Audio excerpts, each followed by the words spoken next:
Welcome back to the next in our series of interviews with Richard Wolff. He teaches economics at the New School. We're talking about the auto industry and I guess also the future of America.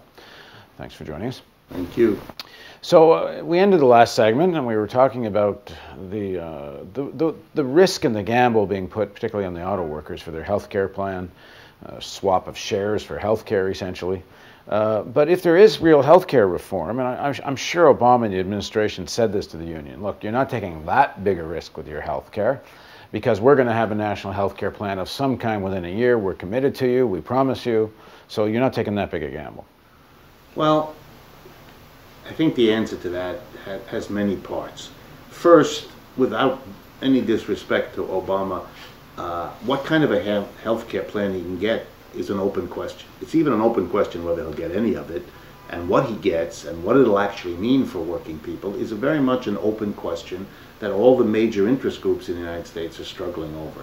So he's really not in a position to make a promise, or at least not in a position, if he did it, to keep that promise. Having said that, absolutely, a real national health plan would dramatically change the automobile industry and most other industries. One of the strange things about the United States is that we have to compete with products produced in other societies where there is national health and where each company doesn't have to worry about its own money being used to sustain workers' health well-being. And that's a disadvantage of the United States, one imposed on all of our companies by the power of the medical establishment and the drug companies who have their own agenda and have been successful so far in preventing a national health program. So that if that happened, it would improve the condition of the automobile industry in a dramatic way and might have been a difference for a long period of time. But to be fair about it, let's remember that one of the reasons the healthcare costs of retired workers and the auto worker is made such a big issue of is the fault of the automobile companies themselves. When they negotiated the right a few years ago to hire new workers at much lower, 50% lower salary than they pay older workers, they then went to work to push the older workers out and to substitute young workers. It's well known that older workers have more health problems than younger workers. So it looks as though they're sustaining all these retirees, but the swelling of the retirees is itself a result of a profit-making program of substituting cheaper workers for more expensive workers.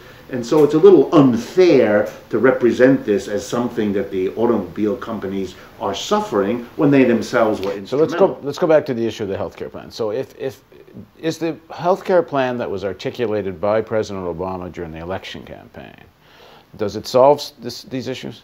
No, because it's a modest plan. It doesn't go far enough. It is, for example, particularly concerned, which is understandable, with insuring the uninsured. But when it gets to the actual quality and quantity of healthcare services to be provided to everybody, that's when it gets into the real nitty-gritty. Because what working people want is not to leave a reasonably well-funded, good service program from their job for an inferior one that the government provides. If that were to happen, then there would be not only rising health problems, but an enormous backlash in the United States, because what people do not want is a diminution in the quality of their health care. They want the government to give them more, better health care at a lower price. But the argument that would come from the Obama administration is our program allows workers to have the choice. You don't have to join the government plan. You could stay with your private plan. Right. But if the government plan is more modest than the private one, then the first thing every private employer is going to need to do as part of the competition of this system is to push his or her workers off the company plan and on to the state plan. And the model for that's happening in Detroit. Absolutely, and it's been happening before. We see it already in the substitution of poorer plans for better ones. I give my own, I used to work at the University of Massachusetts. It was a continuous struggle for us as the administrators of the university, under financial pressure, kept trying to make adjustments in the medical coverage. So our deductibles went up, the illnesses that were covered were decreased in number. It's an endless struggle. And the whole point of a national health program would be to stop that waste of time and that waste of personnel in the endless struggles that we're all familiar with from our medical insurance carriers, and to have a reasonable national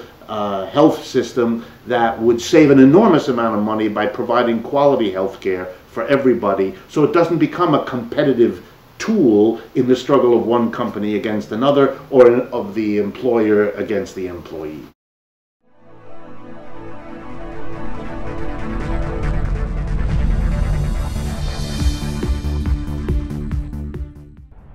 Donate today and receive a new documentary film available to members of the Real News Network.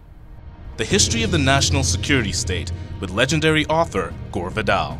Bonus features of the DVD include an in-depth response to Vidal from ex-CIA analyst Ray McGovern, who served under 7 U.S. presidents, an exclusive interview with Colin Powell's former Chief of Staff Larry Wilkerson, and an insightful interview with oil policy analyst Antonia Juhas.